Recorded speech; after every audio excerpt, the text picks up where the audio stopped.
All right, can everybody hear me okay? Hopefully this is helpful here. And for the folks online, how are the audios and visuals? Both good. John? Yeah, they're both looking good. Excellent. Okay. All right. Thank you all so much for joining us this evening.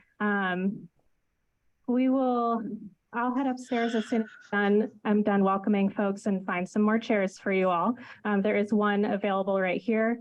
We're not going to bite if you sit up at the front. You're more than welcome to. Encourage, get some extra credit for class. I was always one of the kids that sat up front. So yeah, you know a lot about me now. So this is our neighborhood meeting for the Sonders Village development proposal. My name is M. Myler. I'm the neighborhood development liaison. So you saw my name if you received a letter for this proposal at the bottom of the letter, as well as Kai, who is the planner on this proposal. And I'll just kind of briefly welcome you all and tell you a little bit about this meeting. Allow everybody to trickle in online. Okay, so the purpose of neighborhood meetings is to provide a little bit of background information for the neighborhood to learn more about the proposal. We have some visuals. We've got a lot of presentation to do from both the city and from the applicant party. But then we also have quite a bit of time set aside at the end of the meeting for Q&A. So I'll be facilitating that. We hope to try to have at least an hour for Q&A. So it's the majority of the purpose of the meeting is to speak with you all, answer your questions. We're happy to take comments as well. This meeting is being recorded. And so that will be provided to our decision makers. And we have a recording of comments if you'd like to make one here. And there's also other ways to make comments on development review proposals further down the line as we get closer. One thing you'll notice is that the plans for this proposal may be a little bit preliminary. So we're at the beginning of the process. Neighborhood meetings tend to be held early on so that the project has more flexibility to respond to neighborhood concerns. But the downside of that is that sometimes we may answer your question with a, we don't know yet. So you'll just have to kind of bear with us with that as we kind of figure out what the proposal is going to look like, all the details as we go down the line, and we'll make sure to keep you up to date on those as we go. So we're starting with a little brief introduction. As I said, we'll hear from the city first. They'll be talking about the development review process and this project from the city's perspective, zoning, how that applies, et cetera. Then we'll hear from the applicant party. So the applicant party is the group of professionals who bring this project to the city for consideration for approval. It can include a variety of different people, including architects, engineers, developers, all those sorts of people who would be involved in creating this project and making it happen. We also have, as I mentioned, we have city planning staff, and we also have a couple of other city staff here. John, who did our sound check, is our engineering staff. So if you have questions that relate to those kind of areas in the cities, you're welcome to ask those and we can get you those answers if we can. And then my purpose with this in the city is really just to be a liaison between the staff and the neighbors. So I do the planning and coordination of these neighborhood meetings. And then I also act as a touch point for questions, concerns, comments, all throughout the process and the lifespan of this project as it exists within the city. So if you ever need a question answered or you would like to make a comment at any time, my contact information will be available to you on the handouts that are at the front table as well as on the slides. So this bottom line here is really just a repetition of what I said about the position of this project in the development review process. You'll notice we're right here, which is pretty early in the process. We still have a few steps to go through before we end up with a decision from the city on whether to approve this project or not. So this is a simplified version of the process, and we'll talk a little bit more about that. But the main point is here that this thing is pretty early on in its stages. And that's just because it's the best time to bring people in and be able to respond to their needs. So for now, I'm going to go ahead and pass it over to Kai, our planner, who's going to talk about the project from the city's perspective. You have a clicker or anything? I don't. I can probably project. Just let me know if you can't hear me. Yeah. I'll project. So I'm going to cover a few things. The first thing is going to be a little bit of the site background. There's a ton of planning history for this particular site. Cover a little bit about, there's a sub-area plan out here. Some of you might be familiar with it, the Mountain Vista sub-area plan. And then talk a little bit about process, and then I'll let the applicants sort of describe their project in their portion of the presentation.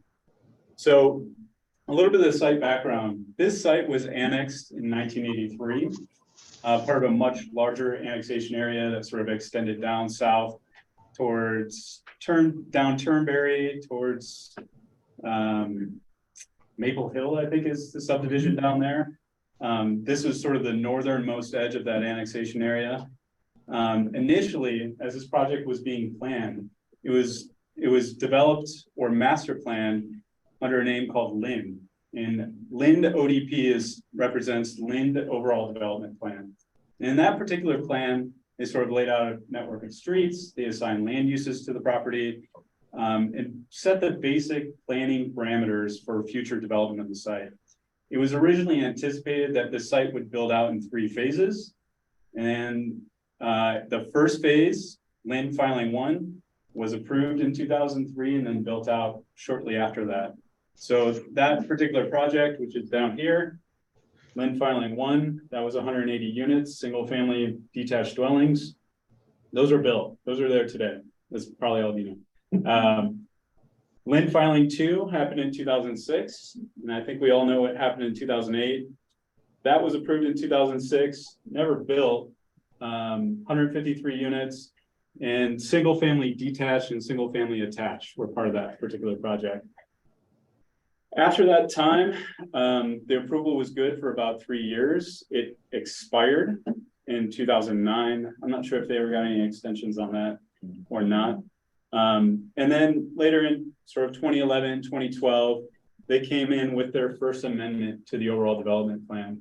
And the overall development plan is this image in the left, and not much to tell here, but you can see these little lines. This sort of lays out the preliminary street framework is what they anticipated during that time. This looks very similar to the first ODP, but they eliminated some of the cross connections into the sod farm. And part of the reason I think that was behind that, and I'll let the applicants correct me if I'm wrong, was that the city acquired a conservation easement on the sod farm. So there was going to be no idea of future development to the east of the number 8 ditch here. Neighborhood center, this was where the originally anticipated neighborhood center was located, in this site on the south half. And what I mean by neighborhood center, this was just an area sort of designated for neighborhood serving commercial uses. So small scale retail, convenience stores, childcare, some of those things that would serve the immediate neighborhood and not have like kind of a regional draw to it. So fast forward to 2018, this is right around the time where the city sort of turned the corner on metro districts and started allowing residential metro districts. This particular site is phase 2 of a metro district. It was approved in 2018. And in the next slide, I'll kind of go over just high level, and you can ask questions about this later, what it means to be part of a metro district. So part of that approval required, thank you,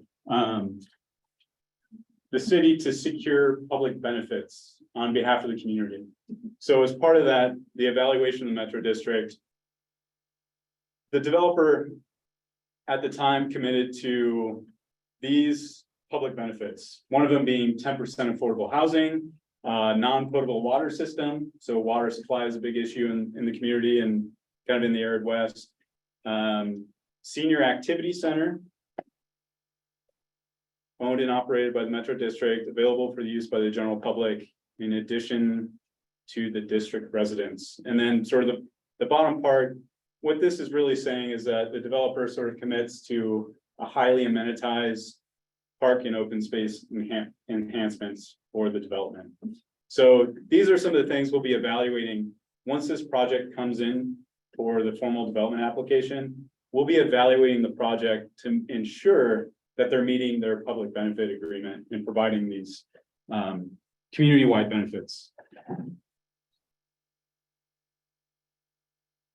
Sorry. You just have to click back on the screen Oh, because okay. I left when I let the person in. So as I had mentioned, this is part of the Mountain Vista sub-area plan. It was originally adopted in 1999. It went through several amendments over the years. And largely, or the most recent amendment being related to Montava. So Montava was a big one that came in and sort of re-envisioned some of the land use scheme more down in this area and roadway alignments, things of that nature. This is on the very edge of the Mountain Vista sub-area plan. And generally, so this vision here, this vision statement, you can find this in the plan. But it's sort of directly reflective of our zone district vision statement. So this site is located in the low density mixed use neighborhood zone district. And generally it's envisioned to be kind of a wide range of housing types, provide a wide range of housing accessibility. Also it's envisioned to have those things like a neighborhood center with neighborhood serving sort of commercial uses. And then they use some of this pedestrian oriented development. Is kind of the vision behind that is to have interconnected network of streets, small blocks, buildings that face on the streets, sidewalks, walkway connections. So when you see words like that, that's sort of what that means. And we'll be evaluating, we have code standards that sort of evaluate projects with respect to those things.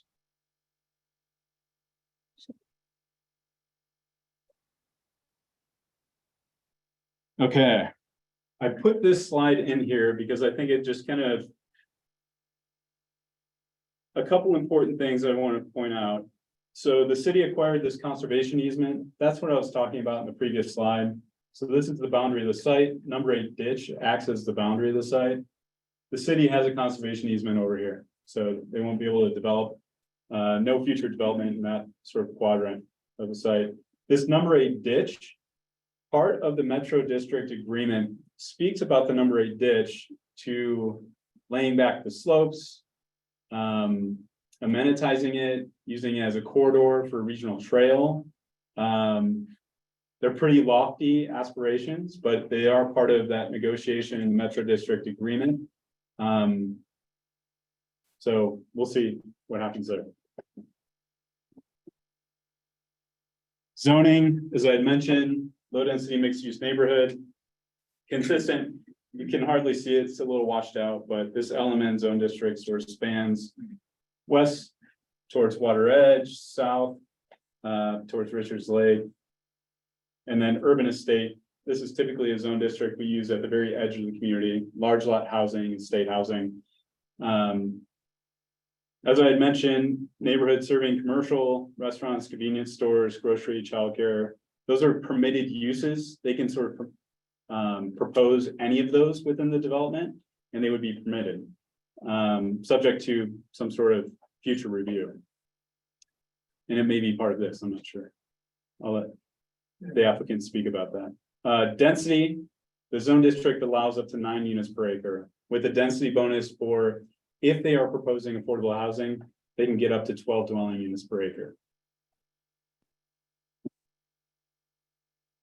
Okay, and I'll go over a little bit of the timeline of how we got here more recently, and then I'll hand it over to the applicants to talk about their plan. So the first time we saw this plan was back in March. They submitted for what's called a preliminary design review, and this was the plan that they submitted at that time. I suspect it's probably evolved since that point of that preliminary design review, so I'll let them kind of cover that. Neighborhood meeting is tonight. You guys are all here, obviously. This is actually the first required step before they can submit a formal development application. So after tonight's neighborhood meeting, they'll have to wait 10 days before they can submit a formal application. After that, we'll go through several rounds of review before we make a determination that they're ready for public hearing. And if you received a notice tonight, you'll receive a similar notice for the Planning and Zoning Commission public hearing at some future date that we don't know right now. So that's it for me, and I'll hand it off to the applicant team.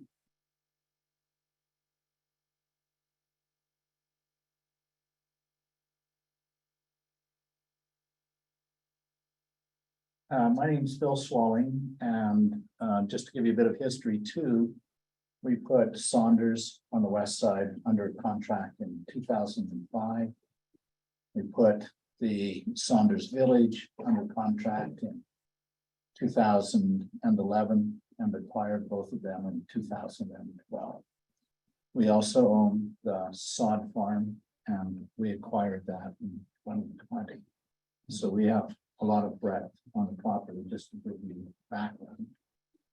And before I start, I just want to introduce our development team. There's 4 of us here. My name's Bill Swalling. I'm a principal in Actual Communities, the general partner. Partner is Dan Nicholas. He's also the general partner. Terrence Hoagland is the planner here, and he has been involved with this pre even me being involved in 2000. And then John Gooch is the engineer. And so most of us can answer the questions you're interested in. And before I start, I just want to say that we are a little bit different than what you consider the typical land developer, because we consider ourselves community developers and community builders. And so the connections are really important. And some of our principles, I wore my long glasses. These are my computer glasses. So all of you guys are days, I'm sort of in a daze. This is in a daze. So if you see me be going back and forth. Anyway, our communities are designed to allow residents to reach their full potential, mentally, physically, and spiritually. And so you will see throughout here the amenities that are required to lead an active, healthy life. And particularly for us that are my age, the healthiest thing you can do is to get out and walk, meet your neighbors, and create a community by getting to know people. And that's because as we age, sort of our friends and family are shrinking because they're kind of dying off and we're moving to other locations. And so to create a community is very, very important, and to have those amenities. And then the mentally is that probably all of you know that the more connections that you have, the healthier you are as you age. And so connections to nature, connections to your neighbors, connections to your friends, more and more connections keep your mind active. And we have a special one here, which is we have a strong relationship with Colorado State University, and you'll see later in our program. And we connected with them, and we have worked with them for more than 10 years to provide some of those. And then spiritually, I think that is for everyone. That's your own private space. However, my mom said the closer you are to nature, if you're in nature, you're closer to God. So we try and provide that. And so it depends how you feel about it, but all of those things become linked. And so the trail system, we also want to make a positive impact on the surrounding communities. And so you'll see later here that one of our commitments is to improve the number 8 ditch, which essentially now is a garbage dump. And it's terrible. Nobody would want to walk by there and do anything there. It is going to flow up to 1,025 cubic feet per second with your storm. And if you fell in there today during a storm at 225 feet, most of us would not be able to scramble out of there because of the ditches in size. And so it is a public benefit. It benefits our community, but it benefits everyone. And so those are the type of things we're doing. And the last one is to respect the environment. And one of the things that I had up there is that we have what's called a non-potable water system.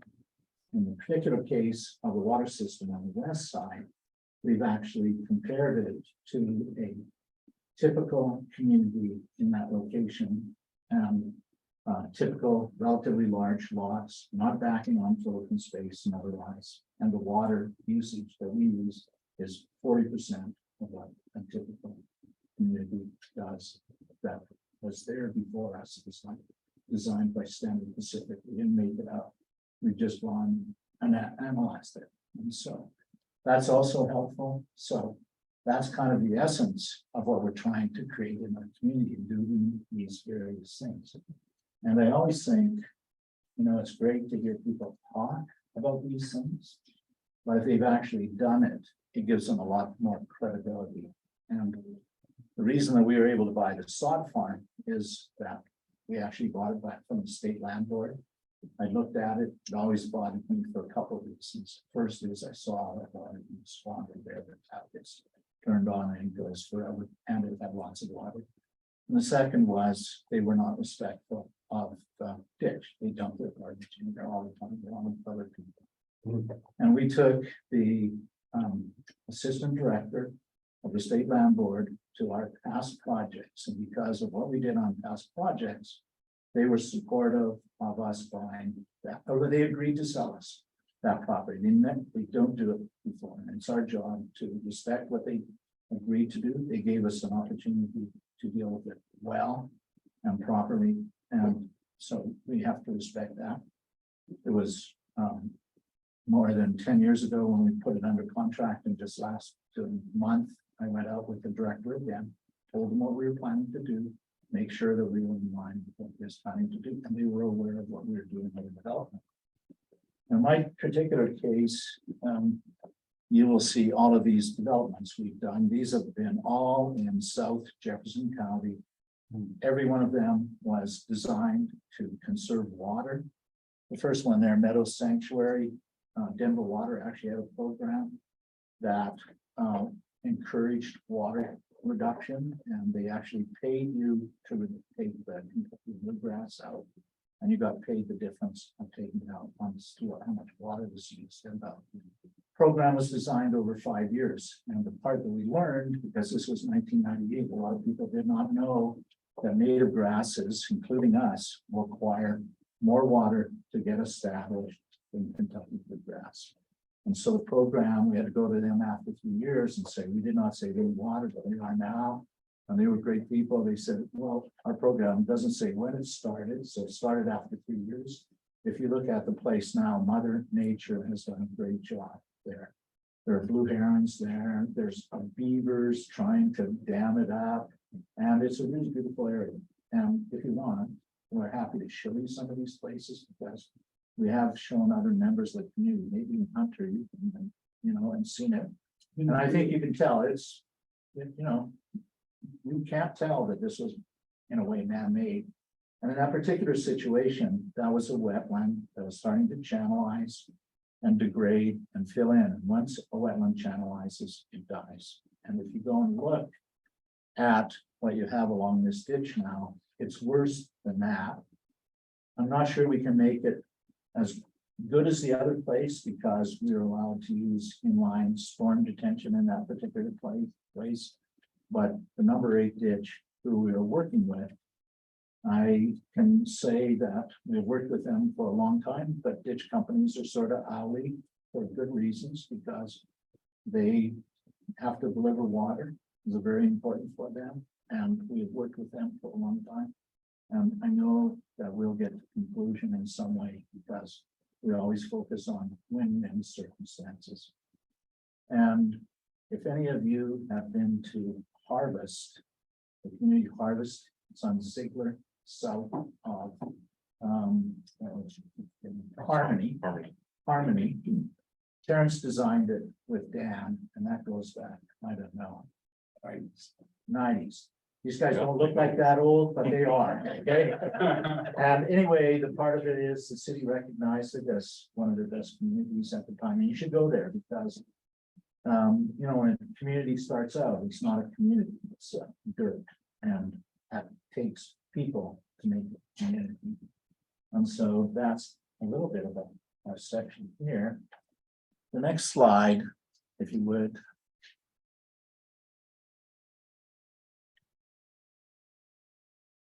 So Sonders means the realization that other people that you meet have equally as interesting and diverse a life as you do. And we originally called it Water's Edge because we felt we were on the edge of Richards Lake, we were on the edge of the number 8 ditch. And we are on the edge of using sophisticated irrigation techniques to save water and other things and our whole land plan. But I think in today's society, realizing that we're all kind of human is important and connecting is even more important. And that's the reason for that change. If you want to see some of the things that are coming in Sonders, you can go to Sonders.com and see all of these amenities. And I'm not going to go through and describe them all because I don't have enough time, but if you go there, these are a very interesting collection of parks and communities, and they're all connected by green space. Everybody walks out of their home and has immediate access or almost immediate access to trails throughout the community. There's a lot of good information on the website. Oh, yeah, you should go to the website for sure, because it's just really interesting. If you go to the various parks, see the learning center, that's, you want to be a lifelong learner, that's just more connections that we talked about. When we're looking at Sonders Village, we wanted to start to fill out the community because there were other connections that weren't able to provide, you know, the social interactions, but we needed correct connections to the community between back and forth. Some of the connections are that you want to be able to walk to some of your local services that were mentioned. And that's the reason for the community center and the commercial center. So that people can walk there in this community, or they can walk over to the community center. They'll be able to walk by trail that's connected to the regional trail that will be provided at the same time. I'm thinking parks and recreation, but we don't know for sure. And the major one of all, oh, sorry. Then the other one that Kai mentioned is that there was no development that could occur on the sod farm. That's mostly correct. But there are 78 of 450 acres that can be developed into 20 units. It will probably be an equestrian type of community. We've done some preliminary work on it. And we've been working with the city's natural areas as to what happens with the rest of the area. When Kai mentioned that if you have questions about that, I can clearly say we don't know where that's going, but at the same time, it will serve its purpose, which is for a view corridor. It's a separator from Fort Collins to Wellington, and the other conservation value there is for agriculture. And so we're working on the science of it. But it is an extension, and part of it will be for open rural space, and that's kind of a combination of the evidence. And then the next one that's going to come up that is important is that this is something we're really proud of, something we've worked on for a long time, something that we've worked with CSU for. They've helped us out in many ways. We've helped them out. The Lifelong Homes Community Certification is that you can live your entire life in this community and you can stay there for an extended period of time. And the goal, this is not a marketing term, but the goal of this whole community and the connections is to have what nobody but me will think is a weird thing, is to have net zero morbidity. And that means that you can live in your home as long as possible and to extend the time you can stay in the home. So that's why the single level living, that's why the access to open space, all those community features that we mentioned, and it's very important. And they found, for example, that even having view of nature from your home can extend your life and have open pleasure. So that's part of what we do. And I think CSU and Dan, you're gonna be helping there. It's not an easy criteria. And I am thinking CSU, if there were quality levels of a criteria and platinum was the best, I would think that we would need platinum levels. And because they're willing to support our community. And the link to CSU is important because we have community gardens here. And CSU has a master gardening program. They have all kinds of outreach for classes, etc. And for us to get this, to work with them, and they would like to take it across the country and have every area certified. It's not perfect yet because we started before builders were in line, and usually we would certify the homes, but we certified the community first. To start anything is difficult and you're going to stumble, but at the same time, I like but because it ignores everything I said. At the same time, this is something that CSU and we are working on. It'll evolve. At the same time, this is a really great standard for us. And then the next slide. Sorry, this one. Basically, this just shows how the juxtaposition of each of the three properties and how they link together and the type of homes that, and they mesh well. And it would be nice to say that Sonders Village is identical to Sonders. It isn't. It was designed deliberately to enhance things that were in Sonders. And Sonders Village is going to be able to be complemented back and forth. And some of the key parts are trail connections through here. And so you'll know that Elko has a road here. We are going to have to do some work here with Elko because it's hard to have this little connection here. But we provided a connection right through the middle of this to facilitate walking. And so if you look at the trails, if you're a member of Richards Lake, this trail system links up to this trail system, links up to this trail system, and it all is a link. And with the city, if I can just, it just seems to me that trails are such a big issue. The city is planning on having a regional trail that connects basically everything in the world there. And also the natural areas would like to connect to the north to Elder Reservoir. And if the city and ditch companies can find ways to work together, the trail network is unbelievable because you could take that trail from the north all the way to Wellington, just as now.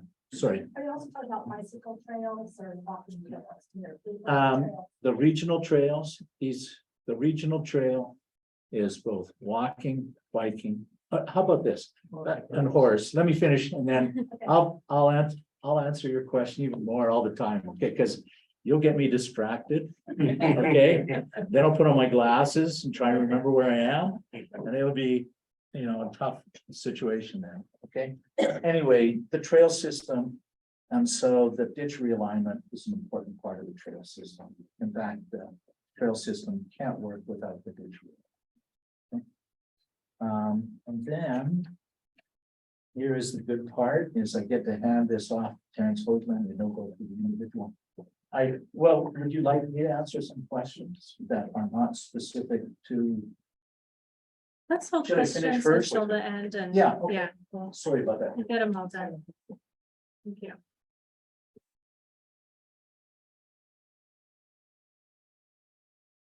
We'll get back here because I'm gonna be pointing at the screen a lot. So I'm Terrence Hoagland. I'm the principal of Vignette Studios for a local land planning firm here in Fort Collins. We've been in town for, well, I've been in town since the mid-80s. So Vignette Studios have been around for about 25 years, I think now. Anyway, so I've been involved in this project for a long time, as Phil said. I originally planned as a planner on Lynn property, original Lynn property, which is Bright Water Crossing now, where a lot of you live. I did all that project. We were going to continue with Centex Homes up through there. The Great Recession hit, Centex Homes basically went away, and now that property was sold. I started working with Bill, actually, for the remainder of what was originally the Richards Lake property on this side. I actually worked with a couple different clients before Bill bought it. They're gonna control, one of them was Stan Pacific Corporation. We're just gonna max out the development and Bill bought the property, we planned Water's Edge, as you've all been known. Anyway, talking more about Sonders Village on this side is continuation of Sonders project, but with some key differences. We have an even larger variety of product type on this side. We have 7 different products from affordable housing, all the way up to patio homes. We have some multifamily condominiums, we have some townhomes. So I'll just go through with all that. The key to the center of the site is going to be our neighborhood center. It's going to be located right here at the corner of Turnberry and Morningstar Road. We don't 100% know exactly what's going in there yet. We're visioning maybe a coffee shop, perhaps a tap room, not necessarily a brewery, but the tap room. It could be some medical offices, could be insurance offices, things like that. Not real intensive retail. That's kind of where we're thinking right now. Subject to change. We'll have some community center areas there too, such as possibly community gardens, patio areas, things like that. These 2 parcels here and here we're designating B affordable housing. We do not have a affordable housing provider on board yet. We're talking to a few different providers. Nothing's been determined. Right now, we're showing 3-story multifamily buildings. Again, that is subject to change. That's what we're looking at right now. Then immediately adjacent to the Brightwater Crossing neighborhood, these kind of purplish units. As you know, in Brightwater Crossing, these homes here, all these homes and some down here are what's called alley load. They take the garage driveway access off the back alley and all the front doors and the patio stuff makes the public streets. We're going to continue that product. As Brightwater Crossing original vision, we're putting them on this side. We're going to continue them down the street here, and then a few over here. That's just to be very similar lot size. We don't have a builder for it yet, so I can't tell you what the product is going to look like. That's very similar lot size. Behind that, again, our density is kind of trying to go around the neighborhood center. We're proposing some townhomes. Again, we've talked to a couple different builders, nobody's lined up yet. They're going to be a mix of 3 unit, 4 unit, 5 unit buildings, most likely. And then a lot of the rest of the then we have our multifamily condominiums over here. A little bit unique, what we're proposing at this point in time are 3-story buildings, but the first story is going to be underground garages. And then the units will be above that. So a lot of the parking will be hidden. And then they all face a private street that'll resemble a public street. Detached sidewalks, street trees, all that stuff. The next product we're going to have density, there's our smaller lot alley load single family here. They're 50 foot by 100 foot lots plus or minus. And then we have kind of more the yellow product, or our largest single family alley load product, this one and this one, designed to be very similar to alley load products being built by Thrive over here right now. Also with this product, we're proposing that accessory building units be allowed with them. Be built above the garages, they'll be attached to the unit, but above the garages. All the garages will be off the alleys, just like these are. And then all the front doors will face public streets and or green belts in some cases. And then our final product type in the kind of darker blue are our patio homes. These are all 60 foot by 110 foot lots. Some are bigger. They'll be similar in scale to what Bridgewater Homes is building over here. As far as lot size, these actually be a little bit bigger lots. And Thrive now has a product online too, I believe. So they'll be a little bit bigger lot what we have over here, but that's the same similar product to what we're looking at. As far as we're still trying to design all the public space amenities and everything with that.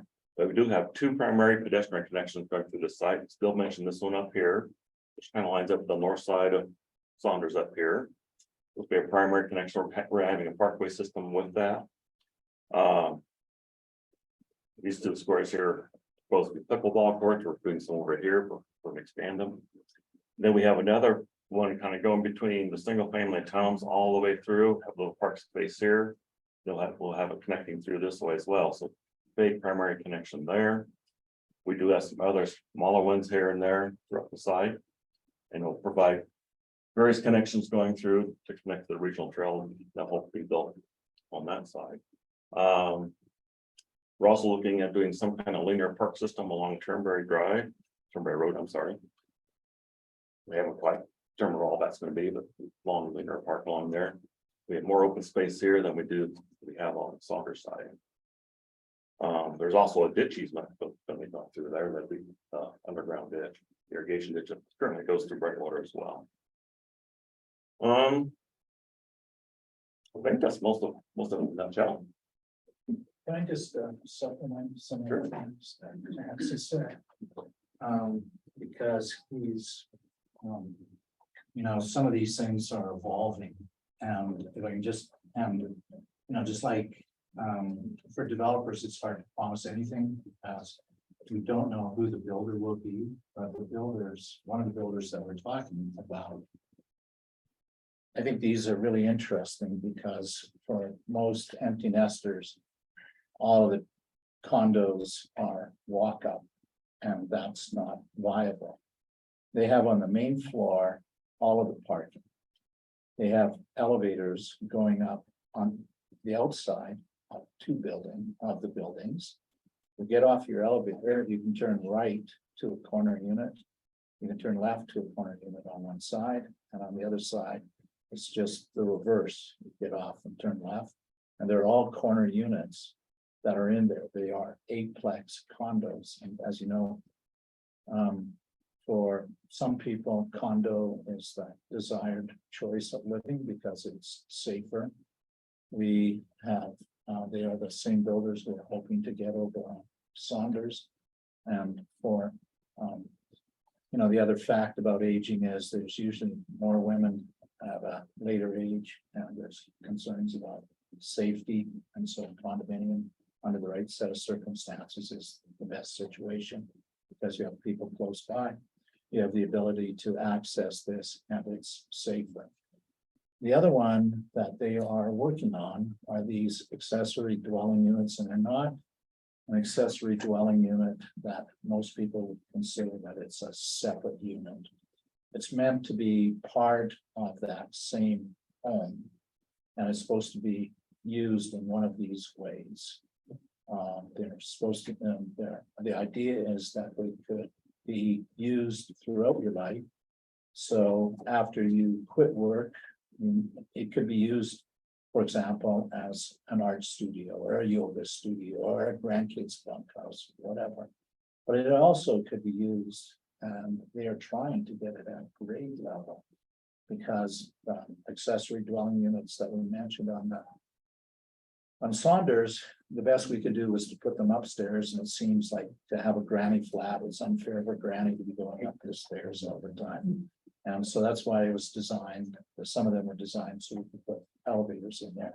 In this particular case, they are trying to see if they can put this accessory, and I would call them more family units. So they can be used in the ways we talked, because it's outside.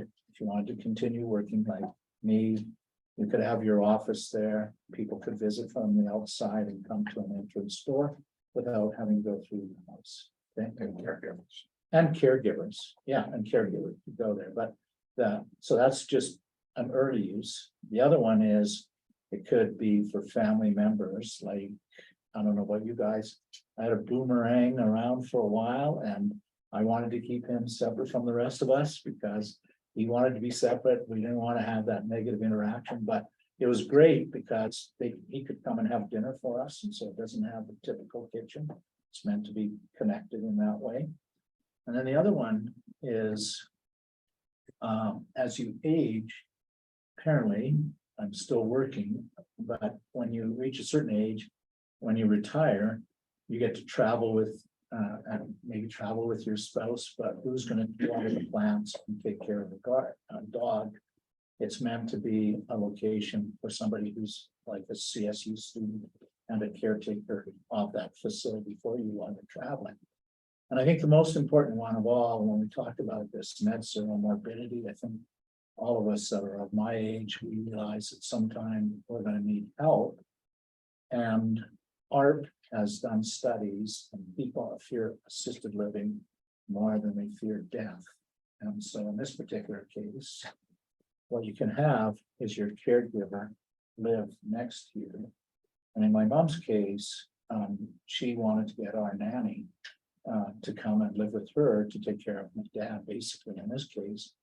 But she didn't need somebody all the time. So you can exchange that affordable living for some kind of services based on how much you need. I think these are really important. We pushed hard on the other side. We just weren't as successful as we're hoping to be here. And so Terrence, it's not that Terrence didn't know it, it's that I didn't tell him and I didn't know it until last week, okay? So some of these things are evolving at the same time. I think that's a huge support of people staying in their homes as long as possible. And the other part, when we're talking about affordable housing, right now, almost all cities are caught in gridlock because older people don't have a place to go that suits them properly. Because there is not the community, there is not the appropriate housing. And so, for example, in my particular cul-de-sac, there are 3 single women, all over the age of 65. There are 2 couples, including us, that our kids are gone. And there are 3 young couples that their children have just left for college. And so that's time and over consuming housing. So if we can find appropriate housing, then all of those people would gladly move here. And then younger people would move in and they'll use sweat equity to upgrade the neighborhood. And it's a good model. There's lots of economics that's been studied on it. New York Times had an article on it a number of years ago that if you wanted to dislodge and change housing prices, you would subsidize housing for older people. So instead of having 1 bedroom used out of 5, you'd have a typical family. So sorry, I'm not that sorry. I'm actually not. It's my job. Okay, well, then I think that's it. Yeah, let's go ahead and jump into Q&A. The chat is popping. So we'll have plenty of questions there. Answer Julie's first. One. Yes, go ahead. Oh, about the trail, I was just confused. The trails. Yeah. Yeah. So the trails in Sonders are really not meant for horses, etc. But they are meant to transport. They're mainly designed and hoped for pedestrian access throughout the community. When you get to the regional trail, the city's parks will have it so it's trimodal, so they'll actually have possibly 3 different trail sections. One is for equestrian, one is for bikes, and the other is for pedestrian. So, Sorry. so what you're saying is that, and I've looked at maps, is that we're bike riders. So Yeah. we want to be able to get to the Peter River Trail Spring Creek. Yeah. So the only way now is to go down Turnberry to the right of Ridgeview, go through that neighborhood and then down the main. So I think there's plans, confirmed that there's plans in the future to include our neighborhoods in that trail system, correct? Yeah. All right. It'll take a while because Have I gotten the bike riding? you may be an equestrian rider by the time you get there. I'm sorry. How about this? I'll let ask and then we can figure out who answers your questions. I think. That sounds great. I just have very brief guidelines for Q&A. Most of these are in the interest of time. Just make sure that everybody has at least the chance to get 1 question answered. We will make sure that you have the ability to ask questions after this meeting as well. So if we run out of time, but I'm happy to stay here till the questions are answered, and we'll go ahead and facilitate that now. So I'll just have this up on the room. I don't have to read it out for you guys. And let's go ahead and get started. Go ahead and raise your hand. I see a green shirt in the back. Yeah, So I'm a little disappointed that nobody addressed Serramonte Highlands in this conversation, which is who I represent. We are in a community with 31 lots, 35 acres. The city has built to the north and south and now to the west or east of us. And I know there's nothing we can do about it. We're going to be built around, and it's unfortunate because we are rural, we're a community, we own our roads, and we are close to God because we've had no lighting.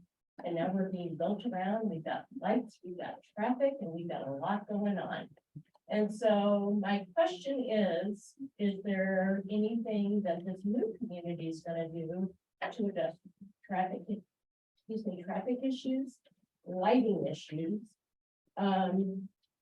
We also get our irrigation water, which we rely on to irrigate our properties from the North Tudor Ditch District. And it sounds like there's changes to that coming. So I would like to know how all of that is gonna affect us. So can I just rephrase the question? You're talking about traffic, light, and water. Those are the three main questions. Okay, as far as traffic, we are required to provide a traffic study. And Turnberry Road is the main entrance and egress, and it will be impacted by traffic. However, all of the developments take, and Kai, if I'm happy to be wrong on things, okay? Cut me off if I'm slitting my own throat, please, okay? All of these communities pay for a traffic impact fee, and sometimes we have to expand roads to facilitate traffic. And so we have not finished our traffic study yet because we have to do all of this analysis first, then give it to our traffic engineers. So that's number one. I think there will be more traffic there.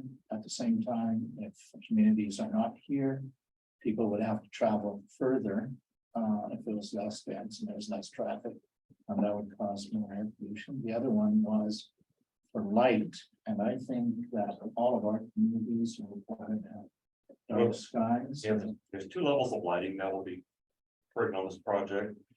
All the public streets, which are most of them, will be lighted by city street lights, and they have to follow their own guidelines. For all the other areas, we have to follow the city's lighting standards. We'll be providing a photometric plan and what to designate all the light fixtures we're using. There's maximum amount of lumens we'll have on the site. You haven't figured that out yet, but there's maximum on that. But it generally will be low level lighting. Building code actually requires all exterior light fixtures to meet dark sky requirements. So there is that. That's been in place for quite a while now.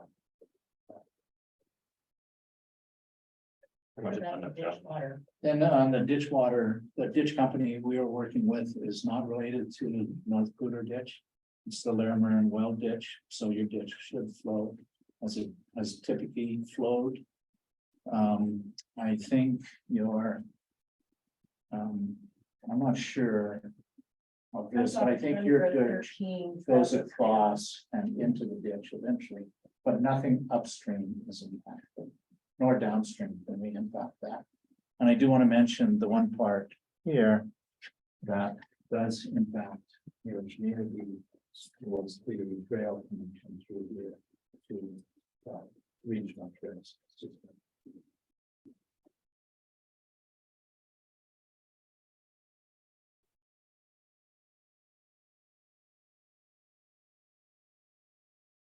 Back up for the folks online.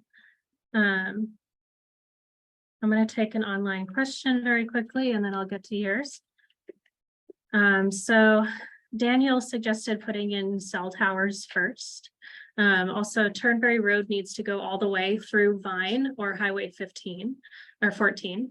Mountain Vista needs to be repaved and turn lanes added to Timberline. So a couple of suggestions for the roads. Timberline overpass at the railroad tracks for LeMay is a suggestion. Richards Lake Road or East Douglas Road needs to access I-25. So yeah, lots of questions for our traffic engineers as well. And we do have some traffic staff here if we'd like to get into that. And also some of these roads may be in the county, so outside of city control, but I'm happy to connect you with the folks in the county who would be in charge of those roads. Tyler, did you want to talk about traffic? Us? Tyler, I think is online. Oh, I don't believe, this is Elisa Becker, and Hi, I'm the assistant traffic engineer. I don't believe Tyler's here tonight.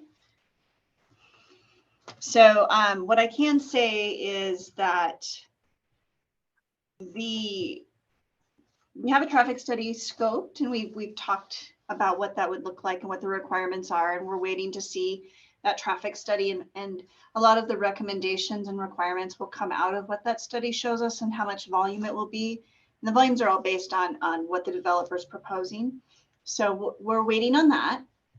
As far as Turnberry going to the south, I'm new to the city, I'm sorry. I can't remember if that's on the master street plan to go farther south. And then connecting to the interstate would be a CDOT issue. And I don't think that's something, I mean, we can always work with CDOT and ask CDOT, but that would be up to the state of how they wanted to do that. I can answer the one question, which is Turnberry connecting through the south through Montava. And it connects to the south through a road that actually goes to Suniga, right. I could never pronounce it. I can't remember it either, but it's going to Suniga, right? Okay, well, I know Suniga is on the plan. I just don't think it was funded in the last budget round, but we're expecting the Suniga improvements to go through and be submitted next time. Okay.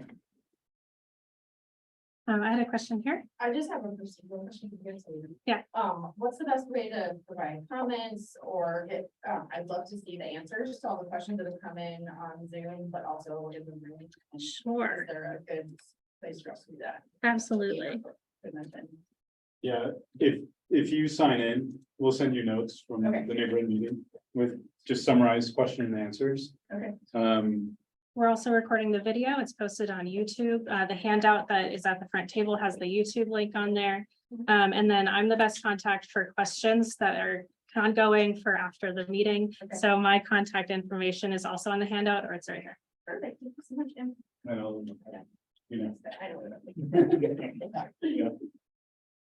Yes, sir. Can I ask about the scope of the traffic study? It doesn't include Country Club Road or any other county roads as well.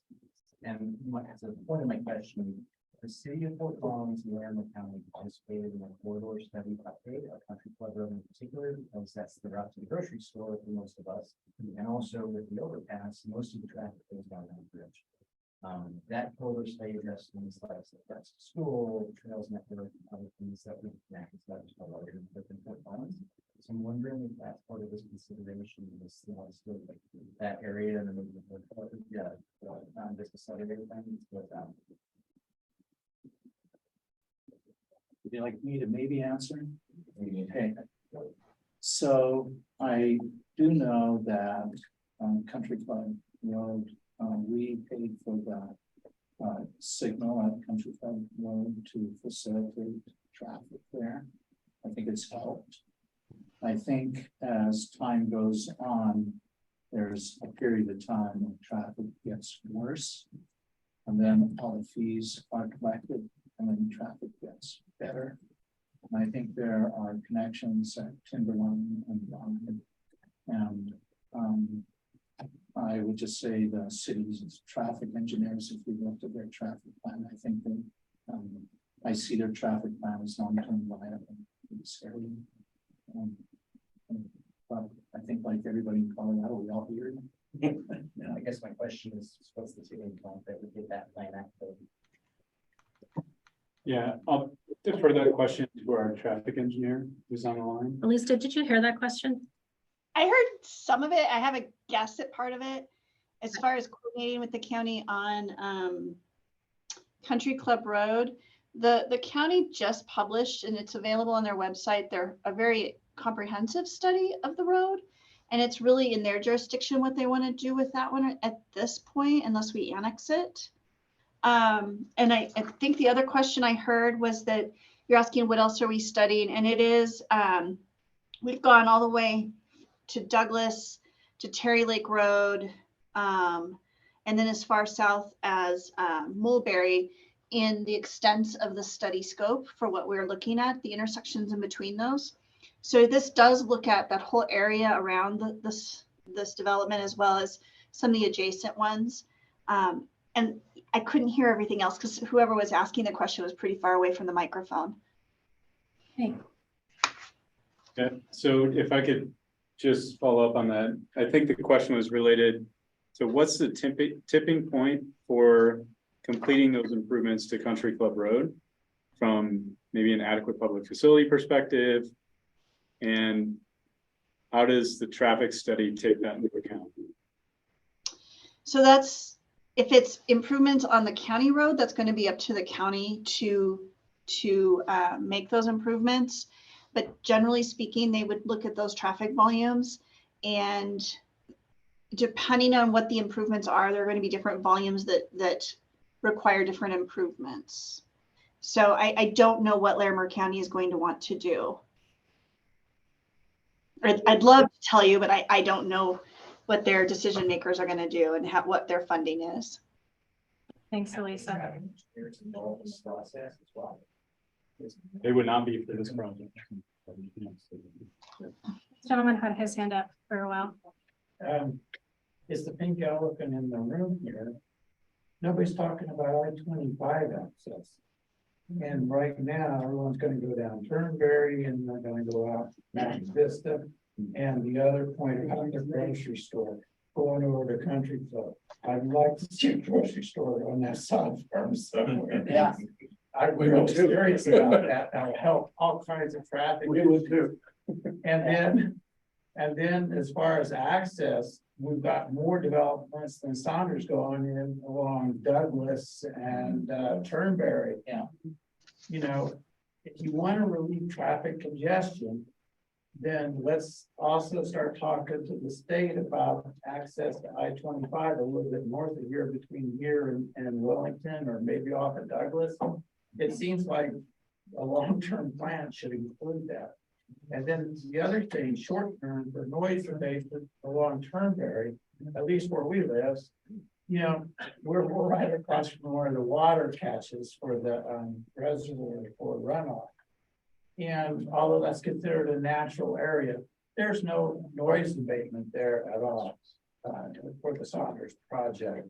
And I just also think that is short-sighted and inconsiderate. So I want to put in, especially as traffic increases, that let's consider noise abatement there. So, And I guess just to expand on one of his comments is that we're talking to traffic engineer, and I would just encourage the city, instead of saying, well, the state has to think about that, or the county has to think about that, that the city, before this project goes through, talks to the state about maybe access to I-25 at Douglas, because we all know in this Mountain Vista, you know, like 5 miles to go on the freeway before the next exit in Wellington. And if Country Club is owned by the county, then that is our main way to get to a grocery store. And it's just gonna, those people on Country Club, it's just gonna be worse. it will relieve the southbound traffic on Turnberry. I mean, a long-term plan, you shouldn't be ignoring I-25. Thank you so much. I saw this hand, and then that hand. Go ahead. My concern is, Richards Lake Road. I live on the row in Maple Hill. It looks like the road comes right down to Richards Lake. And people, are they gonna take Richards Lake up to Turnberry, or are they just gonna keep going right on through the Maple Hill neighborhood? If they go down the road, there's a lot of kids down there, and there's a lot of traffic, and I'm on Ballard and Thoreau, and trying to back out of my driveway now is a nightmare. But then, let's see, Clarion and Bar Harbor look like they go on through. Is that traffic in the north all gonna be just going down through the neighborhood? Bar Harbor is where kids get picked up from school, it's the park, it's the pool. a lot of kids in that neighborhood.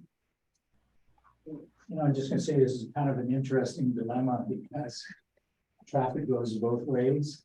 And one of the principles that the city is looking for, I'm just gonna say this time, is connectivity between neighborhoods. And that is so that there is more than one connection between neighborhoods. And in our particular case, this is an existing road. This was one road that we pretty much are required to put in. And this one is not connected through because we don't want traffic. We don't want traffic. So anyway, we're trying to. The shortcut is they make it a fast pass down to Country Club to go on up the hill, going down through the road, Country Club and up. I mean, down through there like this. Yeah, they're already doing it and it's.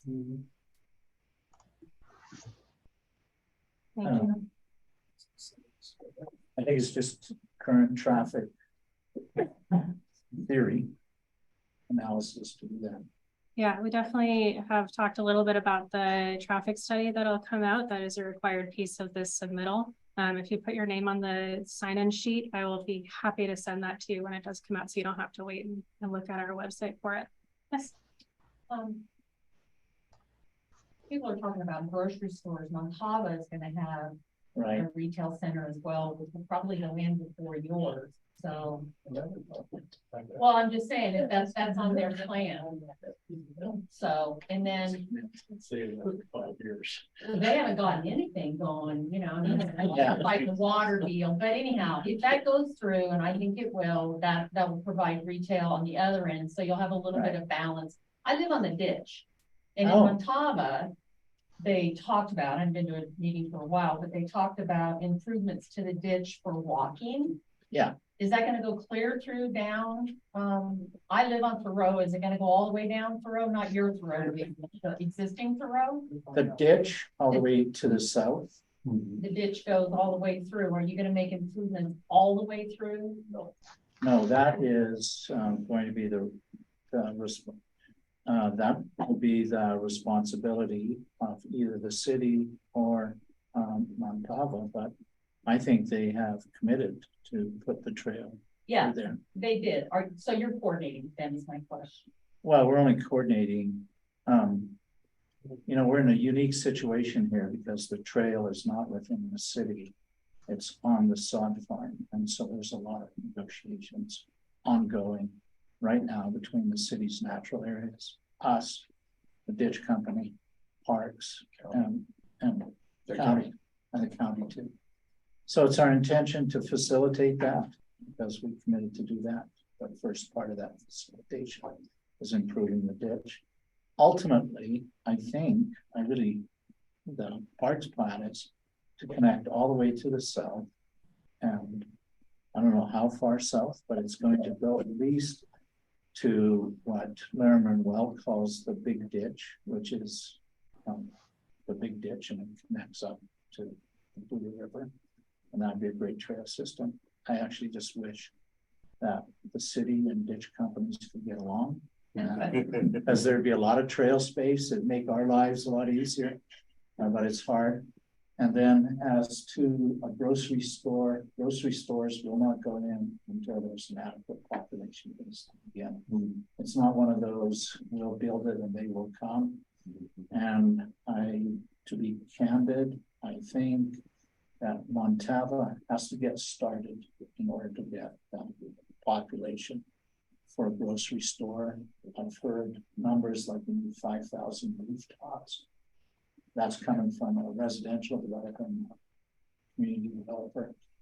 The reason that we are putting in the small commercial area is that at least if you want to go for a pizza or something, please come to our place because that'll make it better. We're working to provide outdoor seating just to make it a really great place.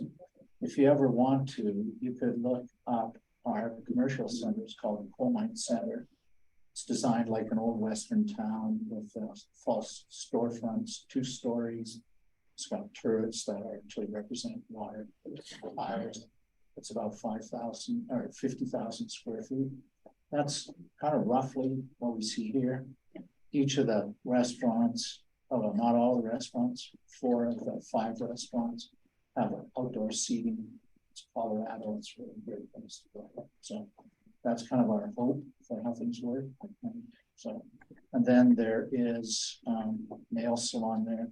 There has been, there's a sports facility there. There's physical therapists. There are engineers in the offices. There's psychologists. There's a healthy chocolate company, which is really great.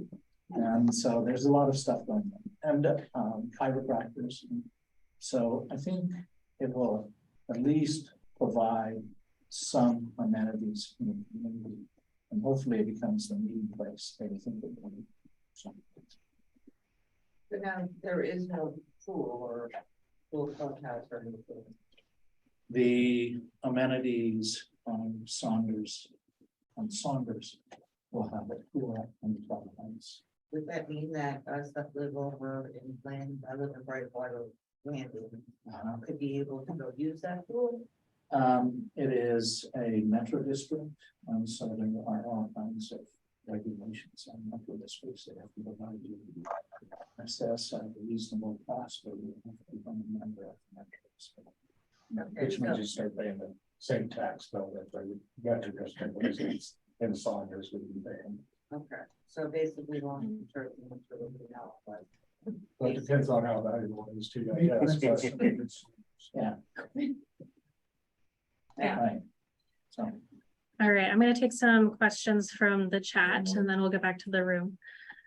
Will the setbacks will there's these setbacks from Turnberry, like was done on the south side, making the homes a little bit further back from the road than our standards? Yes. Yes. And larger actually, and And larger than that? more park area there also.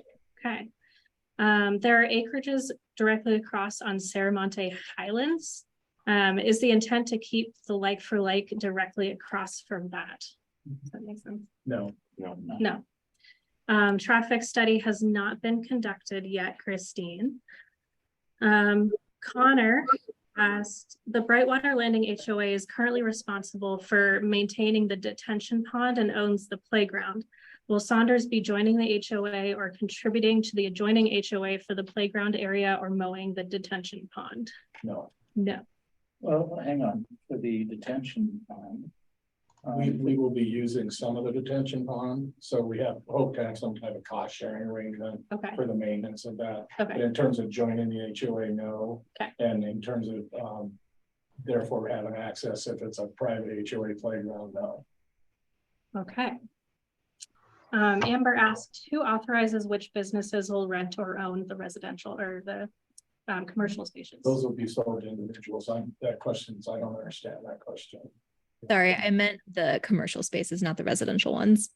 It'll be leased typically and owned by Sonders as a development company. Okay, so the development company will own those spaces and they will decide who gets to rent. Well, it may or may not be Sonders there. Yeah, I mean, that parcel could be sold and developed by someone else. Okay. It's the property owner. This is Christine. Can you tell me what the setback is going to be? How far? On Turnberry? Minimum Yes. 39. No, What was that? 30 or about minimum's 42 feet, probably most of us may be larger than that. So minimum of 42 feet and many will be larger than that. It's pretty close. Further than you can see in Brightwater right now. Yep.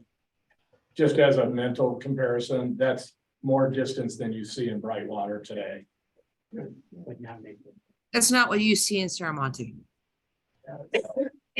More than 42 feet.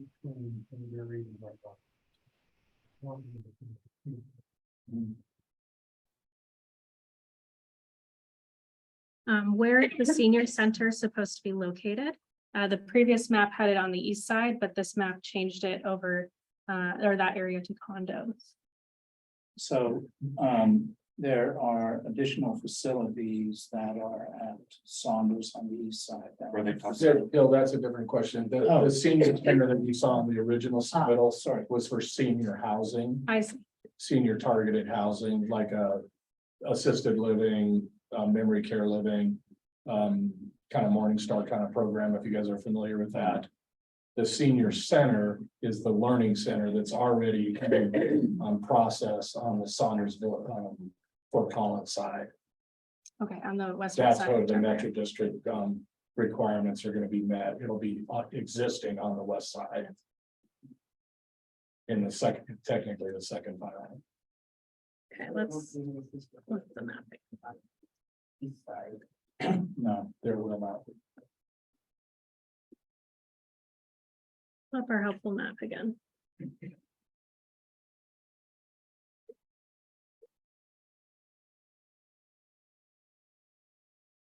Okay. I have a gentleman right behind you. So I live off Brightwater Drive, right back up against where the purple is. And so looking on a previous map. Yes, correct, right there. Looking at a previous map and to what's up here, just to the left. Is where you might have what maybe you described as some high rises or 2 or 3 level story. 3-story, not high rise. Sorry, not high rise, 2 or 3 level story, multi-family, there to the left, right along Turnberry. Correct, yes, right there. In the previous one, that looked to be more alley road. You mentioned, the vitality of a view, and some of us there along that road still kind of have a view off towards the mountains to the west. It would be a little bit more advantageous, ideally for us that are right there. For maybe more alleyway lower elevation housing versus maybe a larger structure right there on Turnberry and Brightwater. Yeah, one of the reasons that it was located there is we do want to help try to provide a buffer from Turnberry as best we can. And there was a previous comment about sound mitigation, which should help. But you'll also note that there's a larger amount of open space now next to the neighborhood and the existing houses that hopefully will be a plus for you guys.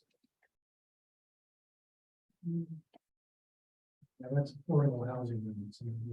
Right. Right. And how many units are in one of the?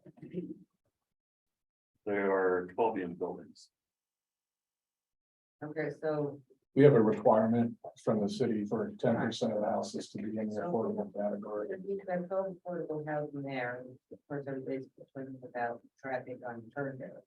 Wouldn't it be a better spot to put it along Sir Richard's Lake, closer down to the bottom area where they can come in and out and it's not impacting? Here? No, further to, yeah, keep going, in that area? Well, the truth of the matter is, this is not a great location for affordable housing. Our demographics don't really support affordable housing. So we're working with a couple of different providers right now that we hope can make the site viable for that.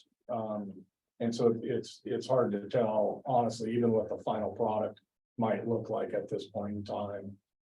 But we're trying to keep a neighborhood intact with a neighborhood on that southern side. Right. And frankly, those will be the most expensive houses in the community in that corner. I think the other part too is that you want to have this close to your commercial. So that people can walk closer. If there's going to be bus service in this area, that would be a better location. I've got a question because I lived in Brightwater Lane. I actually live off of Brightwater, right down. Basically, yeah, where the. No, keep going up. It's, Brightwater's this one. yeah, This one? yeah. So I live basically where you're going to build the 2-level, there's just right there. That's right, I'm right there. So my question is, so we're in HO1 HOA. And then you guys are bringing in all this other, development that's right up across the street from me. Or right behind where that gentleman was. So how are we gonna, how do you separate the 2 different localities? The 2 different neighborhoods? Or is it gonna be, are we gonna end up being all one big one? No, you are your separate, HOA, Okay, and we're our separate metro districts. okay, so basically our HOA prices won't go up, we're not gonna Shouldn't get charged impact it at metro all. tax or anything like that. No, in fact, the metro that's one of the reasons why it complicates the use of the metro district facilities.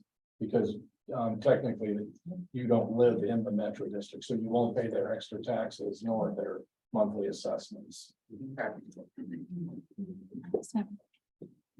If everything goes according to plan and you guys submit your proposal and the city. Going. What is a realistic time frame for when you start building this? And which direction do you build it?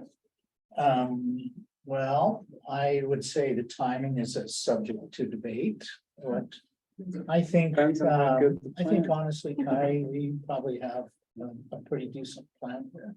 Yeah. We put it on. I think that although there will be a couple of iterations, hopefully there won't be a recession, hopefully there won't be a pandemic. Or hopefully there will, for those of us who, you know, are right there.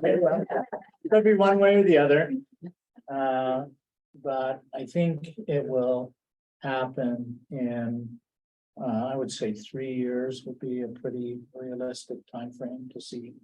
You know, dirt being moved here, Houses starting, yeah. and then it would move from the south to the north, because this would be one phase. This would be one phase here, That would be the first phase. and then this would be the second phase. Okay. And is Sonders committed? I mean, that backfield was just full of trash. From all the wind we had and Oh, yeah. all the tumbleweeds. Where those purple houses are just north of the Brightwater neighborhood has been full of garbage. My son and I have picked up at least 7 humongous bags of trash. Is Sonders committed to not creating that kind of mess out there for us? Well, the best thing for you is to have those houses behind you, because then they get stuff flowing in from Wyoming. You know, we have had meetings, the city did facilitate a meeting with the people, not in this neighborhood, Maple Hill. Yes. And so I think we've, it's been better. I can't say we've been perfect, but we will get it again mowed again in the fall. There's no tumbleweeds in that section. How did we solve that problem? Yeah, we mowed the whole field and did clean up on it. Yeah. And so we are committed to trying to keep it down as much as we can. Yeah. Some of those tumbleweeds, honestly, they came from. Well, the a lot tumbleweeds further is away. one issue, but the construction traffic back there.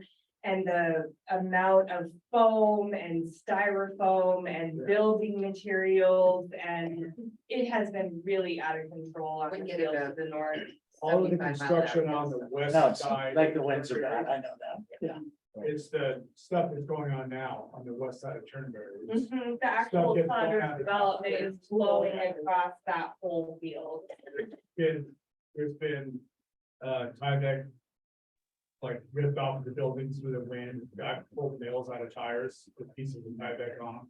It's just the site control is not working right now. When you see that happening, that's out of our control. And the builders are doing the best they can to manage their sites. We've done extra silk fencing in a whole bunch of places, trying to get wind breaks going so that that doesn't happen. But if you've got Tyvek, you know, blowing across Turnberry, that's Mother Nature. I'm not gonna lie to you. I will say the city of We Fort can't do anything Collins. about stopping that if it's coming off the side of a building that's under construction. Other than we'll try to get things cleaned up as soon as we can. The city of Fort Collins does have a construction completes email address, and I'm happy to get that for you. Yeah, the building department usually is in connection with the builder and they They're can on reach site out all to the them. time. We talk to them all the time. We had a question, will you comply with dark sky? Yes, Yes. that was answered.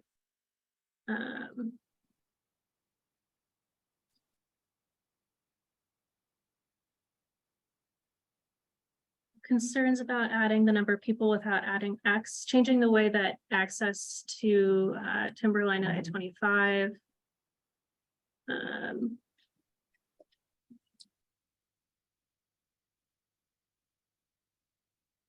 Is this specifically a 55+ community? No, No, so it's not, but there are some accommodations for folks who may be older. It's kind of targeted for older people. i.e. the single family living or single story living. Right.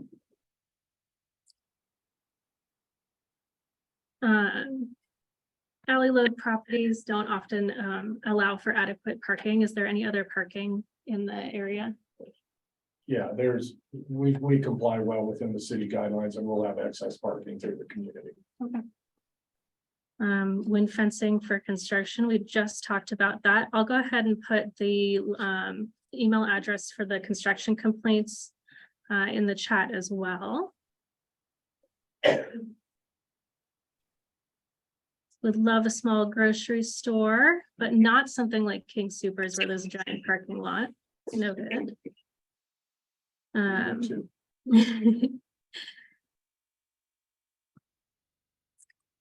So why are these plans allowed to get so far in the planning process before considering traffic and infrastructure? Talking about how there's already the Sonders community as well as Montava.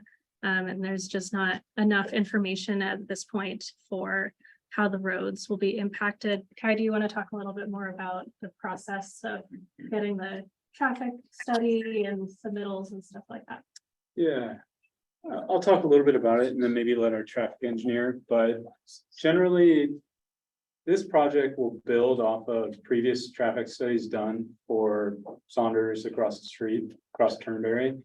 There's already some preliminary data in there where it shows like 2040 forecast of anticipated traffic volumes and what are going to be some of the recommended improvements as part of that future traffic volume. These guys will be responsible for building on that traffic study. I don't know from so how it works is we sort of evaluate the roadway system on what's called a level of service sort of grading. And it's like A is the best. You have like a super highway going down your residential street. And F is like, there's probably E, and I'm not a traffic engineer, so feel free to correct me. D is like right where the city wants it to be. That means you're using some efficient use of the road. There's enough traffic going down it. For like the width of the road and the design of the road, people aren't waiting too long at lights. So basically, what the traffic engineer had mentioned is that they're working to scope the traffic study with the applicants preliminarily before they submit. So they're saying, these are the things that we want you to consider and evaluate as part of your traffic study. And then when they do their formal submittal, they'll sort of develop and fully build out that study with a list of recommendations and evaluations of the existing roadway network surrounding the site and what their anticipated impacts would be to that. So Bill talked a little bit about how he paid for some of the traffic signal that's down Turnberry by Country Club. Similar to this. So we have what's called a transportation capital expansion fee. And the idea is like you pay a proportional amount or you build a proportional amount of infrastructure as what your impact would be to the local infrastructure. So I don't know how many units, total units with ADUs, 797. So they would build some sort of proportional amount of infrastructure to serve those amount of residents here. And if there's anything failing, that falls under what we consider adequate public, this is all jargon, so stop me if it's too much. But there's a section of the code called adequate public facilities. And if they're failing in some criteria of level of service, like Turnberry's failing. So they fail to meet their adequate public facility without adding another lane to Turnberry or doing some improvement somewhere else. They can't get approval for the project until they demonstrate that they can do that. So we're designing as part of the project. So And just so everybody knows, we're well into the traffic study as we speak. Oh, okay. All of the existing roadways have been measured and put into the modeling. We've given them kind of guesses or preliminary information about the additional units that would be built here. But we didn't want to be totally presumptuous because we're not approved and have a long ways to go, as everyone says. So we can't finalize that until we get a little bit further into the process and know that we're giving the right core data to the traffic engineers. They're prepared to plug that in pretty quickly and then turn around the traffic study for the city's review process. Yeah. It's not like we're waiting forever. It's a 2-3 month process, if not longer, and they're 2 or 3 months into it right now. Yeah, and our traffic engineers should already have a good idea of what's going on. Right, yeah. I think they've interfaced already with the traffic engineers, outside engineers. In the front and then in the back. I just want to make sure that the traffic engineers are also considering upturn very at Oh, for Provost. sure, yeah, they're doing all that. Okay, and I just wanted on the record again, that just doing the city study in this little area and not coordinating with CDOT and not coordinating with the county, I think is short-sighted.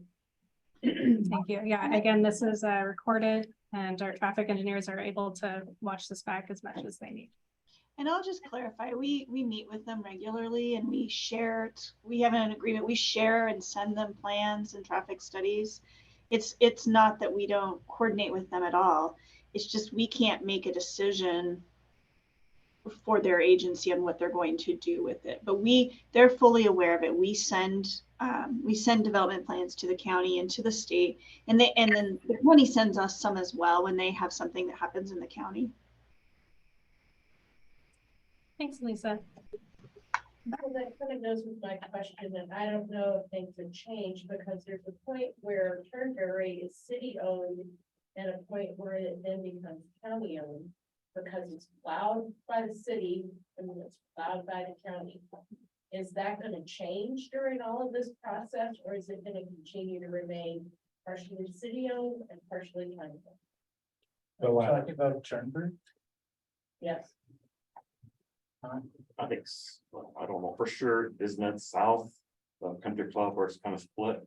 No, it's right by that Elko, where the Elko station is, just north of the new Sonders. Oh, okay. There's They a, go around like Sarmada. an invisible line there, where south of that is the city of Fort Collins, and north of that where Ceremonies starts. Okay. Is county road, because we're unincorporated Monroe Right. County. And so the roads are maintained differently. So we've got a city development going in, who's gonna own and maintain that road? The county continues to own that area. So it will still stay split. Right. Yeah, the other thing I'll mention too is that our streets department reviews maintenance obligations annually. So at the end of the year, they say, here's property we annex, county, are you gonna be continuing maintenance on here? Where can we trade some streets, maintenance and streets? It might make sense for the city to plow this sometime in the future, but it's gonna continue as it is until. I'm just thinking there's gonna be people that aren't gonna be happy in this new development, because part of their road is gonna be county and part of it's gonna be city. And it's gonna be two different ways that their streets Yeah. are made. So that will be a thing that our city streets department just evaluates as part of the project, if it gets built. Those are the discussions they'll have with the streets department. When it gets built. When it gets, yeah, sure. How's the school district involved? You know, at the end of Timberline, there's been a sign that says future home of a school for actually 17 years, because I built that house 17 years ago. So how is the school district involved in all this? Do they know about the numbers of children that might be coming in regarding the school development out there? Well, I lived in Hardfire. I was waiting for that high school to get built. My daughter is now in her mid-20s. Well, they actually, the school That's what district actually wanted Like, how are they like involved in this whole process? Yeah, so they work with, for example, with Montava to sort of set aside the space, access, some of the things that they typically require from a campus planning perspective. They have a master plan. Typically, they'll issue bonds if they're gonna build a school. There has to be enough student demand for it, for them to want to build it or execute their sort of master plan for campus development. They just, with the most recent bond issue that went through, they built the high school up in Wellington and the high school over there in Timna. So it would probably be under another bond issue and something the school would have to evaluate it, I suppose. I thought I read somewhere that they actually just purchased another piece of property, not the one that I've heard, but what it's close to it, but it's a bigger piece of property to actually house another elementary school, I believe a middle school, and I'm not sure about a high school though. Yeah, I mean, I the think thing with the, Montana and this, like, they're gonna need another school. There's 3 sites for school in Montana. And the school district sold some property they did an exchange of property, right? Yeah. And to put the schools. Yeah. But you can't build schools till you have people. Yeah. Yeah, which creates that problem that they were talking about, the traffic gets worse before it gets better. Another thing I'll mention, there's what they call impact fees, and there's actually an impact fee for every unit that gets built in the community. Every school district has an impact fee per unit that gets paid into a pot for future school development. Interesting how the development sort of comes a bit backwards sometimes. Yeah. That's how the system set Well, up. that's how you pay for it. Right. I'll go, sorry. No, you're all good. So we have our next question online. So Sonders on the north side of Star Way is not really exactly developing at breakneck speed. Do we really need to move forward with this project so soon? Or should we wait for the Thrive development to finish and fill in first? You know, Thrive's a great builder and they had some issues getting their new product. It's all brand new product. Some of you may know it's net carbon zero opportunity. They do all electric houses. They're complicated houses and very sophisticated to build. We're happy to have them. Village, but we're not waiting around for Thrive to absorb. Quite honestly, we've owned this ground for, you know, over 10 years now, and we want to move it forward. There's a lot of builders that are interested in building on this site, so it's not even assured that Thrive will be involved in this community, so it could take off on its own while Sonders Fort Collins is still in process. They've all of the lots in on the Sonders Fort Collins side have been spoken for. They're all under contract or owned by builders now. So we can't force them to build faster. Would we like them to? Sure. We want, for the sake of the neighborhood, we'd love to have construction in as soon as it can. But that's really a totally independent phase than this phase is. And so the economics, it makes even less sense to hold off something when there could be a potential issue in the future on the economic side that none of us can predict. So we're hoping to move ahead as quickly as we can. Well, and the process will take 3 years. Yeah, I mean, the city entitlement process is, Sonders will be finished before 3 years, unless we have something weird happen, which I sure hope doesn't happen. We talked a little bit about the pool at Gina. You had a question from you about the pool and asking if folks from Brightwater could use it. There is the opportunity to pay for the fees for the Metro District to use the pool if you'd like. And then can you go over the parks plan for this area as well again? in terms of the village side. Yeah, what kind of parks will be available and are they accessible for Brightwater and the surrounding communities? You know, they'll be owned and maintained by the Metro District, so if somebody wants to pay those assessments and those taxes, then yes, they can access those parks. Okay. A couple of comments about picking up tumbleweeds and trash, and I'll definitely be putting the construction complaint email address in the chat.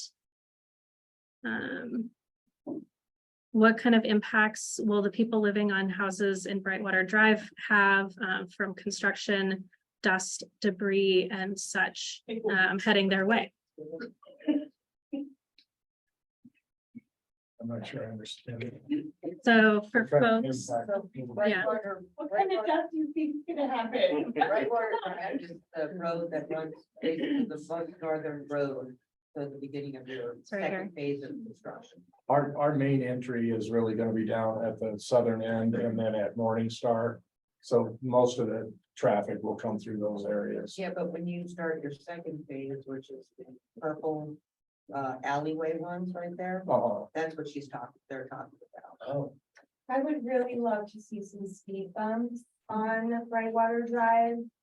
Or just really all over. They have them in Maple Hill. We don't have them in Brightwater. I don't know if that's, is that a city thing, a neighborhood thing? Yeah, so Back one- to the traffic study. one thing we can have the traffic engineers evaluate that with the traffic study. But yeah, Yeah. part of it is the community, there's like, the traffic engineering department has a traffic program where I think you have to actually petition to get speed bumps in place because there are negative effects to speed Okay. bumps. You like your oil pan? Yeah, the thumping, people will slow down and then like Yeah. lower it to make up speed after it. Yeah, We did this. yeah, it's a process. Okay. You know, Bill alluded to it earlier, but, you know, there was a significant effort, on our part in the planning process. We want to have, the goal met for the city to have neighborhoods that connect.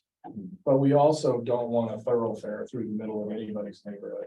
So if you look at this street pattern closely, you'll see we did a lot of work where you can't just pull in and drive through the whole community and kind of cut across it. We really tried to take some time to make sure that it'd be a lot more difficult to go down a lot easier to go down Brightwater to Turnberry and up than figure out a way to go through Sonders Village. So that hopefully we don't add any neighborhood traffic into Brightwater at all. Well, It's just, it won't make sense for somebody to go that way. But we also hope to provide a couple of new exits for the Brightwater neighborhood too. And I think that's the goal of the city is the more connectivity, you know, kind of the better in a planning theoretical basis. well, with Brightwater, so Brightwater that goes basically east, west, north, and south is a white road. And there is a roundabout at the corner there. Right. So I mean, right now, it can be a speedway. It was designed to be, those two streets were originally designed to be, like they still technically are, collector streets. So they were designed to carry lots of traffic volume. Parking, bikes, all that. I'm not worried about it. But you're talking about these two, these are collectors, Yeah, they're which pretty runs all the way wide. through Maple Hill. Right. Originally designed, originally intent was it was gonna go across this way, too, and all this was, we're going to see about this for conservation easement. Correct. So that's. If this would be redeveloped today, my guess is that would not be such a big street. So then I guess my question is, you know, is it gonna end up being the thorough way to get to Sonders Village? As Bill said, I'm not a traffic engineer, but in my mind, I don't really think so. I think the main entrance is on the same cross street. Is it Morningstar? Morningstar. We have we have Morningstar here, which lines up with ours. This is the Brightwater. And we have a connection over here. We potentially designed this to not connect straight through. So people aren't gonna be encouraged to go through. Same thing this, we broke up this street, so it's not a straight shot. We worked pretty hard on that. We have two more connections up here. Yeah, so that basically for that stage back there, they're gonna be coming down Brightwater. To get to that back section right there. Well, somewhat will, sir. Well, it depends on if they're trying to go north or south on Turnberry, because we think just as much traffic will go out the south to Richards Lake Road and out that way. So are you guys gonna have a road on the east side along the ditch? Is that where it's in that? Yeah, No, Oh, this one. not that one. okay. So that's not a road? That's not a through road. It won't leave the community. It's internal to the community. Did you look like I loved her? Okay, Ask your question, Ben. well, because, I mean, if you're not gonna make that as an external, then we're in all reality, Brightwater going east, west, north, south will be. No, there's a road on the east side of the detention pond. Yeah, that's not gonna, nobody's gonna go out. That whole southern part of the neighborhood will go out that way. This way. Yeah, but then you got the, There will be some. right there, There's a certain one. and then you're gonna have the people behind there, because it's just gonna be that much easier to go down and go basically down Brightwater. When people come up Richards Lake, they go right on to the Bar Harbor and the must be forward section. No. I mean, we get so much traffic right now from not your new subdivision, But from Richards Lake, they come down, they go to Brightwater, they turn around, they go Brightwater, so they can go down, Richards Lake Road to get to the interstate. And we have a lot of traffic as it is. Yeah, those will all be sized for the appropriate amount of traffic. All right, I have two more questions and then we're gonna wrap it up, but I am gonna make sure that you guys have my contact information. So if anything else pops up, you can reach out to me. Yes, sir. So I wanted to bring back on that idea of the cell phone connectivity, that's a major issue. The other question I had is, Bill mentioned that there's a non-box system for the entire community. The intent to push the green belt into the common area as opposed to having individual lots. Does that mean that the individual lots would have a zero space by default? And the hook to this question is, because we're on Elko water, we don't qualify for the zero space improvement program, so it's more expensive for us. So you're gonna pay for our own bonds than it is someone else in the city, right? So I'm curious about zero space by default. I am your champion. I have, I spent the last year going through Alco's conservation methodology and calculations. And one of those areas is 100% zero speed was done in the past. And as I mentioned, we save 40% of the water in the typical community, and that we're going to Elko with is looking to encourage that and provide them with the protocol for doing that, which is very similar to City of Fort Collins. And City of Fort Collins statute and the Parks Department working with us to come up with some more protocols, because in some ways we're a little ways ahead of them on our technology and design. And the other part of that is that it's important for carbon sequestration too. Nodding your head. So if you would do me a favor, could I get your name and number? Because I have those work.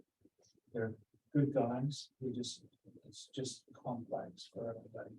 Everybody's too busy. I'm pretty sure they get that. I have confidence. There was also a question about cell service and putting in an extra tower. Cell service. Okay. Well, it's kind of interesting as we have, at one time, there was somebody looking to provide cell service and a tower. And the towers, it's interesting now, they don't want tall towers, they want low towers. Whatever it is. They still want tall tower. They still want tall towers. Anyway, I contacted them because I thought if we were gonna have a commercial center here, that would be a perfect place. But apparently, for whatever reason, that is not a perfect place. And I got blown off, and I have the same issue at my commercial center in South Jeffco. And we actually have somebody who designs cell towers in our building. And we still got blown. And so just, I don't know why we can't get it. I drive out there all the time too. I know it's. I'm a smack dab the whole town, I don't. I mean, you see some of them, well, at least down in Florida, okay, you see these little towers that are off of light posts. Right. And those are the cell phone towers. I mean, going back, I don't even know how many years ago, before that tower was built, we had, unfortunately, somebody passed away. He was outside and looking at cell phone. Because we're down in a ditch and it's not line of sight. The more of you that can call your provider and tell them you don't have good service and you need a tower. And then, you know, More the guys likely from that. Sonders, they'll sell it to them. We probably could figure out a way to put one somewhere that would look like a big pine tree. And the one thing I'm working on from a city perspective is setting up a resource for community members that don't have service, to where you can go on the website, select where you live, and then file a complaint with the Federal Communication Commission. Because they're obligated to provide a certain level of service, cell providers, a certain level of service to the community or wherever their service territory is. And to be frank, we did sort of propagation mapping, which tells you how much service there is and any geographical area. And they're missing the mark on every level, pretty much. So I can be in touch with the group, anybody that signed in. I know this is a really big problem area for the community, and I can forward you the link to the website when I get it set up. We'd love to be able to figure out a way to put a new cell tower out there just for the record. Okay, gentleman in the green. Thank you. I'm Anita with the Lerner Well Irrigation. Oh, District. I'd like to just make a few comments to the city here, and thank you for holding the neighborhood meeting. First of all, we do take exception to the description and statement now that's been described both here and in the paper. We don't own all the property along that canal. Property use landowners around it. Sometimes treat our ditch as a dumping ground. So that canal functions as conveyance of getting water from reservoirs upstream to the limit. It still functions for that purpose. And we'd like to keep it that way. Second of all, throughout this development, we really, and again, things are just starting, but we're really kind of discouraging the ditch as an amenity to the property. The ditch is a working, functioning conveyance system. It's not a river, it's not a creek. Water can come up and down, change very frequently, at least canal system. So that's an issue that we've had with a lot of developments in that area. Also, we're concerned about storm drainage, stormwater. The canal companies kind of getting tired of being stormwater conveyance, so all stormwater. And we need to look at some solutions to that. Not only for quantity of water, but quality. That's about it. There's, it's been there for many years, and we have it as a part of our supply system. It provides nearly a third of the water supply. So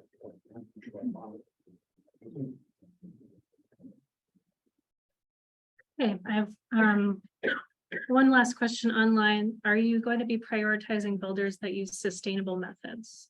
Yes. Okay. So I'm going to go ahead and put up that last slide again for you all. Again, I did pop a handout in the chat. That's the same one that we have in the room. And if you take a look at that, you'll notice that my contact information is at the bottom. So you'll have that available to you. Any questions that pop up, you can send to me and I can direct them to the good person to answer it. It might be traffic, it might be our planners, it might be the applicant staff. So allow me to kind of filter those for you so you're not chasing around a phone tree and trying to find the right person. The next steps for this project. I will go ahead and post the YouTube video for this. It usually takes me about 48 hours to get that posted. And then that'll be on YouTube, and that link is in that document that I handed to you. Sometimes additional neighborhood meetings are scheduled. It really just depends on the project. So if you receive a letter in the mail for this one, you'll get a letter in the mail for the next one. If you did not receive a letter and you'd like to stay up to date on this project, feel free to reach out to me and I'll keep a record of who signed into this particular meeting. And if there's another meeting, I'll go ahead and send you an invite. Project updates are located on our website. So that link is also on the handout that I gave you. It's the fcgov.com/development-reviews/proposals website. If you have any trouble finding things, just shoot me an email and say, hey, I'm looking for the traffic impact study or the environmental impact study, and I'll find that for you. Let's see, this will go to a public hearing to be approved. That's kind of the final step in this long process. We don't know exactly when that will be scheduled because it depends on the complexity of the project and the quality of the initial submission and how quickly we get up to code. So that letter will go out to the same radius of people who got the letter for this meeting. But again, if you didn't receive the letter, I'm happy to keep you in the loop. You just need to let me know that you're interested. And then if you wanted to submit a comment, the public hearing is a time when you can make a spoken comment to the Planning and Zoning Commission. And they'll set aside time for that and you're welcome to come. If you aren't able to make it or you don't want to do public speaking, that is totally fine. Just send a comment in a Word document, a PDF, or just written straight into an email to my email address, devreview@fcgov.com. And I will make sure that that's submitted to the Planning and Zoning Commission. And that is the end of our meeting. I really appreciate all of your time. Please feel free to stay in touch with me. I'm happy to help in any way that I can. Can you just rattle off your email for those of us that can see that far? Dev review comments, DEV review comments at fcgov.com. It should be the second to last bullet point in that handout that is on the table in the back. Oh, thank you. Oh, and then for construction complaints, it's neighborhoodconstruction@fcgov.com if you'd like to write that down. All right, everybody have a pleasant evening.